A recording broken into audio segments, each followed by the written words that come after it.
ba pare bu tey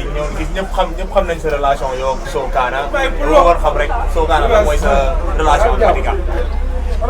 mooy Batika sama grand frère la grand frère fii la de fii moom kilifa la fii tamit ñun bi ñu xamante yàgg na de booy Batika bi ñu xamante depuis booy ba léegi waaw te man moom si dëgg laa xamee jàng alxuraan ak Serigne Touba ñun moom noonu lañ mu samel fii moom koo fi gis fii booy fii ñun ñëpp benn lañ ñoo bokk koñ bokk secteur bokk di toog bokk di ànd ñun ñëpp jëf moom am na la mu xamee moom si dëgg ñuy yàgg di ànd muy dem ay mbapat di daan dem ay bëre di daan làmb di daan ñun ñu ñëwoon doon yi repartoon noonu boo gisee mafia bi du soo mafia bi Batika ñun ñëpp si lañ bokk gang bi moo yaatu loolu la fa demee. tout récemment gis nañ ni seen parcelle taxaw ngeen benn comment dire benn écurie bu ñëpp xam Jàmbaar Wrestling Academy ñu bëggoon ñëpp gis na si ñëpp gis na li nga fësee si écurie bi ñu bëggoon xam lan mooy sa taxawaay si écurie bi. sama taxawaay moom du affaire bi du écurie sax affaire bi Sénégal ak parcelle la Sénégal yëpp man moom maa fi teewal néew ji doole yi man maa fi teewal ñi nga xam ne seen baat jotul ak ñu leen di considéré amuñu xaalis wala affaire yooyu noonu waaw Jàmbaar Academy Wrestling bi moom buñ demee ba boole ñu si suñu koñ la buujoo te ñun fii lañ buujoo parcelle te ñun bokk nañ si ñu koy ak guerre pour mu am soo gisee ñun ñu tey ànd ak poisson ak ñoom Batika ñun taxaw loolu man du ma mbër demee dama yàgg si làmb bëri kenn gënu moo am làmb kenn gënu moo xam comme ni ma xamee bëret yi may dagg ak tooy noonu laa xamee làmb parce que dama fekkee làmb dem ak bu ren waaw fekkee naa Batika muy bëre mbapat ñoom Papa Sow Balla Gaye ñoom Ousmane Diop Foussa ay ñoom Molo ñu nekk ay tuutànk sama kanam exemple la ay Tafatine Lac de Guerre bi Batika di wax noonu ñoom ñëpp fekkee naa ko kon tey nag bu ñu demee ba def association pour dooleel ko koñ bi ak parcelle dama siy bokk dama si nekk downtown yaman. bëggoon nañ tamit waxtaanee ñëpp xam nañ li yow si doyen bu fës ci dëkk bi nga am na da ngay jël ay prise de position di wax si actualité di wax si li xew ci dëkk bi te tout récemment dañ gis Mame Gor Diazaka def benn sortie di décrier militaires yi di si wax di leen xas mun nañ ko waxee xas sax di leen yàq lu nekk. non foofu dafa juum nit boo nekkee porteur de voix am na yoo xam ne waroo di ko def parce que armée xajul si kenn sànkatuma nit dëkk sax armée xajul si sànkatuma nit Mame Gor Diazaka moom dafa war a taxawee comme armée bi nu muy taxawee si armée bi moo yor kaaraanga dëkk bi ñoom ñoo yor microphone bi ñoom dañoo war a yor kaaraanga ñoom moom buy wax xam lan la war a wax injustice bi di daw si town bi xaalis bi ñuy dóor si town bi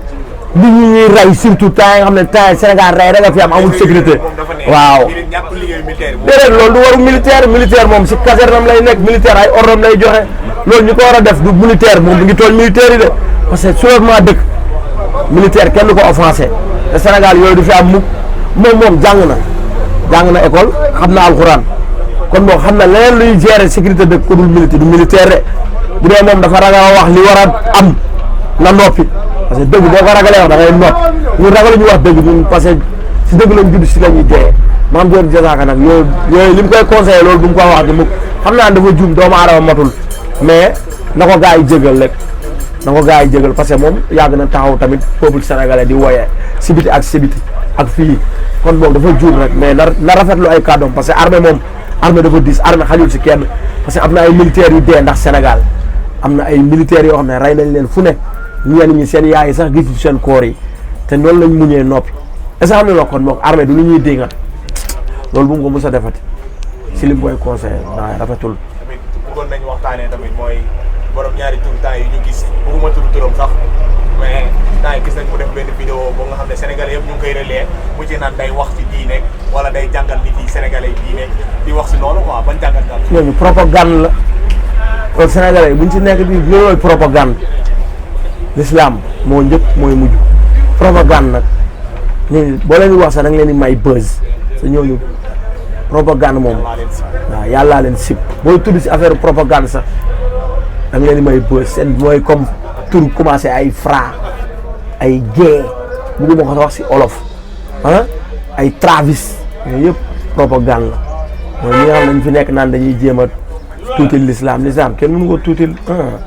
ñooñu christianisme sax àndul ak ñoom ñooñu kenn xamul ci religion boobu buñ bokk nañ leen seetaanee noonu kooku moom bu nit ñi jógoon si moom ñun ñii rek man ñii rek bu ma jógoon si moom mu fay mais lu koy fayee noonu si kanamam jaruñ sax leen tudd da leen may débat ñoom dañuy buur ay vues comme si ay YouTube yi ak si internet yi parce que ñoom loolooy seen dooleel jarul ñu tudd bu leen tudd mënuñ dara xamuñ dara mënuñ yóbbu xelu kenn parce que ku nekk ak sa esprit saint la boo juddoo si jullit xam nga lu la war ak lu la boo juddoo si christianisme xam nga lu la war ak lu la war xam nga lu baax lu bon ñenn ñi nag soo gisee ñuy dem fenn affaire ak xaalis la mais diine xajul si kaw xaalis moo njëkk moo mujj.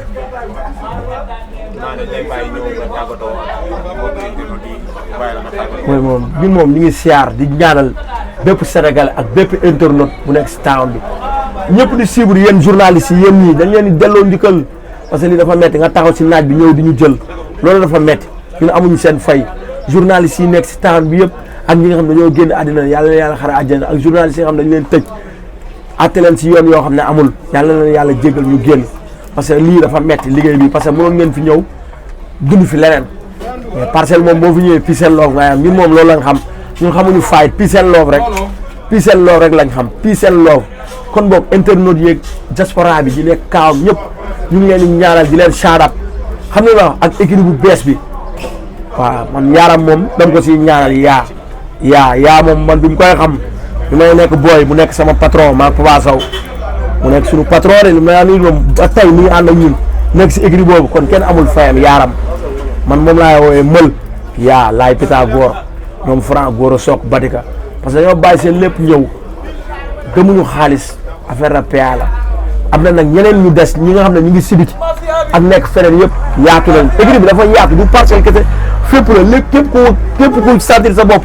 injustice bu ngay dund si beneen équipe rek am nga fi place équipe bi moom mooy li mu wax équipe néew ji doole yi la ku nekk beneen mbër bu nekk si beneen équipe boo xam ne ñu koy créer foofu di ko fa dawal ay affaire de discrimination ñëwal fii la voie est libre man loolu laa ñaanal gars yi ñun liggéey lañ xam jàmm dafa neex Sénégal nañ def jàmm moo ñu jik moo teraanga boobu ñuy wax chaque fois nañ koy faral di utiliser te gars yi autorités yi chaque fois mooy li may wax rek nañu xool taxat bi du mu demee temps bi metti na crime yaa ngi bari loolu di yoon Sénégal injustice bi dafa bari kon war nañ jàppale peuple bi la plupart pauvres yi ñooy dee baadoole yi mais gars yi nañu jàppale wala ñu wax la lan lañ war a def bu dee nag dañoo bëgg di def naka sudul noonu di doon ay martyr mun nañ ko sañ nañ ko mais balaa loolu de am dañuy toog waxtaan ak ñoom te jàmm lañu njëkk jàmm la ñuy ñaan jàmm la ñuy mujj loolu laay ñaan soo kaana one love waaye